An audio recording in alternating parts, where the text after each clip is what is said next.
When I was in Atlanta, you picked the person sitting next to me who was a friend I invited. And today you picked a friend that was with me, and I realized, oh, this is where I have to not believe that there's no chance for me to still go up just because my friend was selected. You find that interesting? That's what we're talking about. That's subtle, but it's in your vibration, isn't it? And now you've acknowledged it, and apparently you did find a vibrational way out of it, because here you are. Yeah. Really Thank you. But we've used all your time. No. Okay, so I have a very clear intention. I know what it is I want to bring in this year. I know why it's going to come to me. I'm raising $5 million for an endowment fund for my nonprofit organization. I feel the money all around me, which is a benefit from your teachings because I come from a long line of scarcity. This wasn't something I used to be able to feel. All of those words don't help. My question... That's the too many words that adds confusion, right? It adds confusion to the conversation. Okay. Yeah. Well, and there's a little bit of justifying going on here, too. Okay. We don't think you're goofing off nearly enough on this. Yeah, that's very true. I'm learning how to goof off, so I needed to be here today. Yeah. My question is, how do I understand the distinction between a prompting of action that is coming from a gathering of the cooperative components? We get the question because the momentum can be gathering out of worry or out of desire. And when momentum happens, it feels strong and sort of compelling. But there's a big difference between momentum that feels like interest and fascination and one that feels like gotta get it done. And that's why we are applying the goof off conversation, because a whole lot of you are just trying too hard for the creations that you care about. Because you still believe that it takes action and endeavor and proving worthiness. Most everybody does. When we first said, ask and it is given, now we know it's been said before.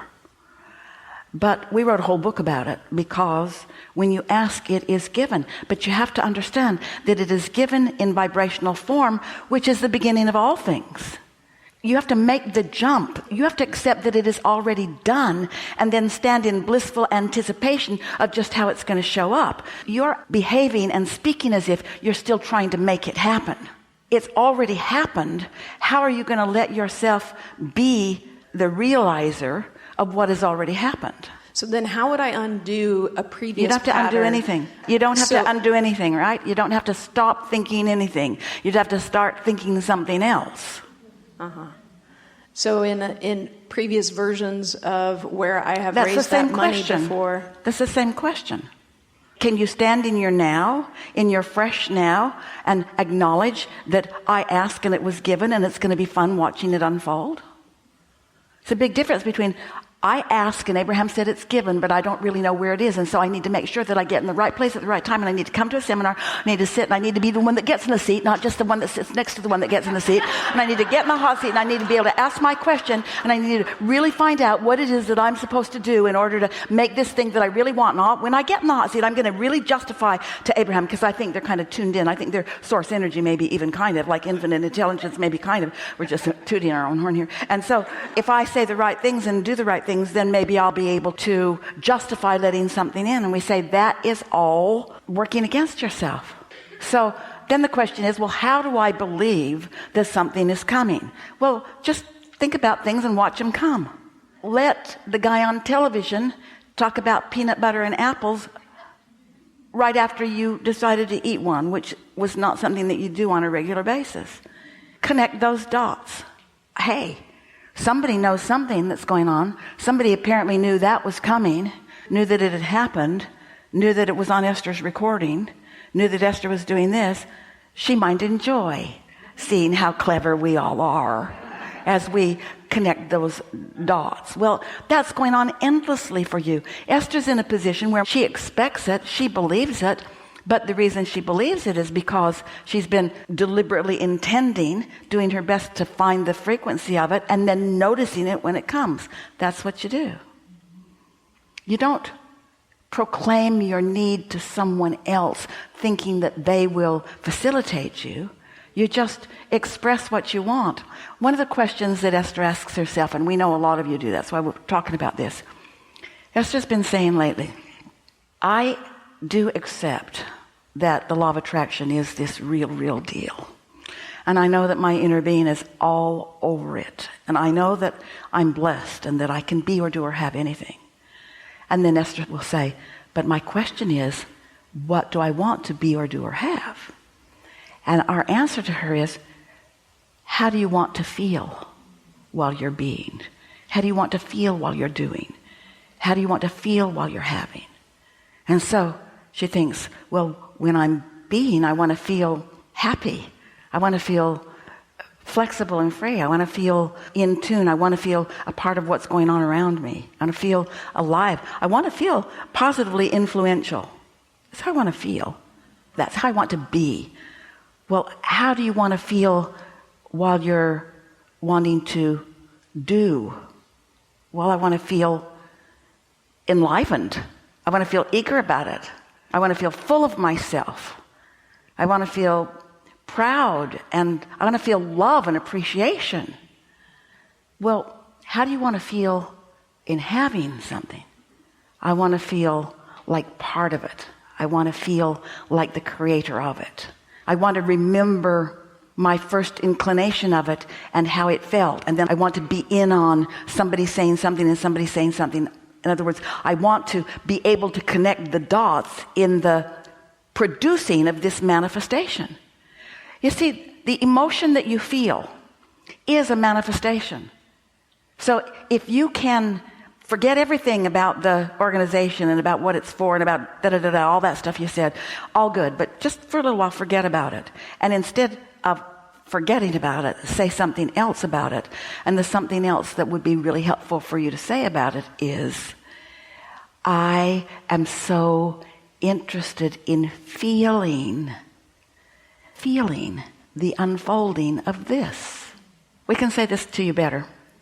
A painter who paints because of the exhilaration that he or she feels as impulses are flowing through and as materials are being chosen and colors are being selected. That feeling of being inspired to the action. If a painter paints for that, then that's a happy painter forever and ever and ever and ever and ever and ever. But if a painter paints to produce an item that someone else will be attracted to, that's a whole other thing. You got to get selfish in this. And usually with things like this, foundations and endowments and things, you've got quite a bit of momentum going if you're like most people, in that you've spent some time justifying your ability to do it or your worthiness to do it, and that gets in the way. You want to do everything that you do because you've focused upon it long enough that the momentum gathered and the law of attraction is assisting you, and you are so compelled that nothing can keep you from moving in the direction of that because it just feels so very, very good. When you were kids, you were better at this. In other words, you didn't have any trouble knowing that you really wanted to go do that over there, not that over there. Until the people around you got you feeling all guilty about doing things for the wrong reasons. Oh, you're selfish. You're just going to go please yourself when you could be serving these people over here in some way. And so people have learned at early ages from those who have already forgotten to calibrate to other humans. But when you decide to calibrate to your inner being is not calling you to anything for any other reason than that you will feel fantastic in the experience of it. Besides that, no creation is ever complete. You don't ever get it done. Our friend that we were talking to earlier, you don't ever get it done. You never get it done. No creation is ever done. It just keeps expanding and expanding, giving you more life. We were visiting with a woman one day who was married to this wonderful man who had been married before. And every time he would make more money, which happened often, his ex-wife would petition the courts to get more money. So this woman who was talking to us was very unhappy about that. We can't get ahead. Every time he makes more money, she gets a big chunk of it. And she said, what do you think, Abraham? And we said, we think it'd be great if he had 10 ex-wives. It seemed like the wrong answer to her. She thought their asking through him was the problem. And we were wanting to make the point that when you have been focused upon something and you are asking the energy that creates worlds, universal forces, that's what you have flowing through you. When you're asking this universal force to flow through your perspective for the creation of something, you are never denied that. When you focus, it always comes. But if you hold back, if you decide to shrink your life, if you decide to take what you've got and just hold it and make it last, rather than continuing to find objects of desire that summon more and more and more, that's a whole different story, you see. The other thing about it is that you don't need to label it anything. It's fine that you have. It would be fine if you just said, I would like abundance, and I'm going to have a very good time expressing it. Because there's something about the plan that you have that has sort of got you in a justifying mode that's getting in your way. Okay. We would like you to be able to say, I don't want to explain nothing to nobody. And you don't have to explain to your inner being, but you do have to explain it to the bank that you're borrowing money from. And you don't have to explain it to your inner being or to the universe, but you do sort of have to explain it to people that have rules in place. And so when you get into that mode, instead of asking the universe for it, you're asking somebody that you don't trust because you can't trust. Drum roll, please. Very accommodating. It may very well come through the path that you're talking about, but you've got to find a way of feeling the lightness and the of courseness, of course, of that. Of course. Of course. Nothing else makes sense. The way I feel about this, nothing else makes sense. Of course. Of course. One day, some years ago, Jerry and Esther were meeting Louise Hay for lunch. In fact, Louise said, I'll pick you up. And when she drove up to pick them up, she had the most beautiful Rolls Royce. It was butter yellow, inside and outside. So pretty. Esther had never been in such a beautiful car before. Jerry sat in the back seat and Esther sat in the front with Louise. And of course, as Esther's driving, all she can think about is that Grey Poupon commercial. And so she said, pardon me. And Louise reached over and opened the glove box and she had Grey Poupon. Well, how surprising and delightful was that? In other words, people playing together. Esther was just meeting Louise. She didn't really know her. So they went to a restaurant and they parked in a parking garage that was part of the restaurant. And the spaces were small, close together. And Louise managed to wedge her beautiful car into a rather small space.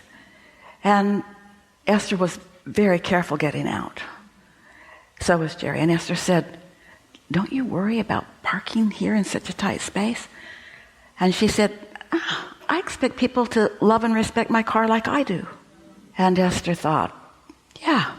Now, she didn't think that the first thought in this body on this earth. She came to know that. She came to trust that. She came to understand that how she felt mattered. And she wasn't going to let Esther's worry upset her. No, she said, I've come to expect that people will love and respect my car as much as I do. And that's sort of kind of what we're talking about here. That's what your quest is. That's what you're working on. You're working on your reception, not your creation. It's already done. You're working on your reception, not answers to big questions. Your reception, right place, right time. This impulse, this impulse, this impulse. Yeah?